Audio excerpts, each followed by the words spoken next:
Hello. And what is the power of positive thinking? What is it that we need to do to improve our mental well-being? I'm Stephen Farhay, and I suppose you've watched a lot of my content before. But this year, I really want to dial down to improving our emotional intelligence, leadership practice. And it all starts with walking, believe it or not. Walking, when we go for fresh air, there's part of our brain that starts to put things into perspective. It starts to create a mental well-being, an approach that we all should do more often than not. So I encourage everybody to, on a daily basis, make sure you go for at least a 10-minute walk. Now, for someone that's been through sexual abuse, violent abuse, racism, and a grown expert in understanding our emotion and intelligence, I encourage you all to take part in this small exercise. Go for a 10-minute walk. Afterwards, record a video, send it to a friend, or post it to yourself, okay, or put it on social media. If you're in a moment of stress or depression, or you've got something weighing on your mind, there is something quite liberating about going for a walk. What the brain does, it starts to put things into perspective. It starts to categorize information, and it's really useful for our daily mental well-being. Now, the trick is, as they say, is that humans don't often go for a walk. They let our stress build up. We allow ourselves for our stress to build up. So it's really important that we do go for our daily walk. We get to exercise, fresh air. I'm fortunate to live on by the sea, so I go for my daily walks. And sometimes you might have watched one of my short video clips about me walking and talking about mental well-being. But this year, I want everybody to focus on their emotional intelligence leadership practice. And what it means, simple in its simplest forms, is understanding our emotions, understanding what allows us to cope with things. How do we improve our critical thinking? How do we improve our relationships on a daily basis? And it all starts with going for a walk. It might sound simple, but in actual fact, we just don't do it enough. And although our brains we've got many neutrons and are quite complex, the process of stress and anxiety can be simplified, okay?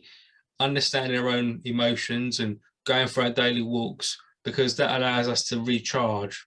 So you think of a car going really fast, it's going to burn out of petrol at some stage.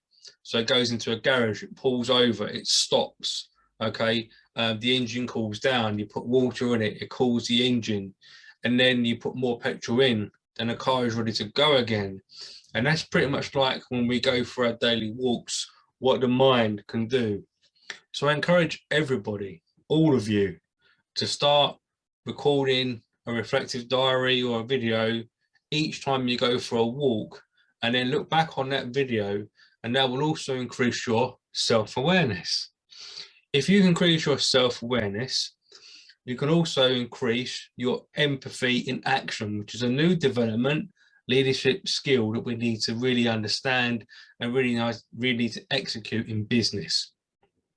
So I'm going to rewind a little bit. So you've got 3 emotional intelligence skills there. You've got your overall general mental being. Okay, so you've got self-awareness, you've got empathy and action, and you've got positive thinking. Okay, so positive thinking, empathy and action, mental well-being, okay, positive thinking. Now, the more often than not, we go for our walks, exercise, eat well, sleep well, those 3 critical skills that we need to develop ourselves and create better relationships are really important. So when we kind of feel we burn out, it simply means that we're not really practicing those skills. We're quite gloom and doom. We spend time indoors, or we've got too much pressure on at work.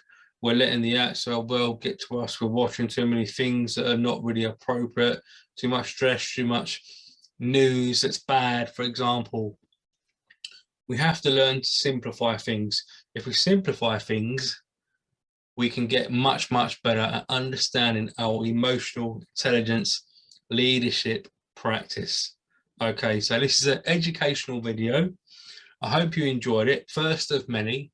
So please do subscribe to Mental Health TV, and I'll be continuing a conversation on a more or less a daily basis about giving you some skills and development, how to improve your emotional understanding, and what I call it, your emotional intelligence leadership practice. Okay, so remember, go for a 10-minute walk, test my theory, record previously how you feel, give yourself a score factor, maybe 1 being low, 10 being high, and then afterwards see how you feel upon that walk. And then if you feel confident enough, record it in a video format, either keep it for yourself or lend it out to others, okay? Or bravely still, do what I'm doing and put it on social media so that others may get inspiration and learn from your teaching. Thank you for watching. I hope you have a great evening. It's a joy to help everybody in the world, but it's even better when we hold hands tight and we share our knowledge about emotional intelligence. Thank you for watching. Keep watching. Please subscribe. Bye for now.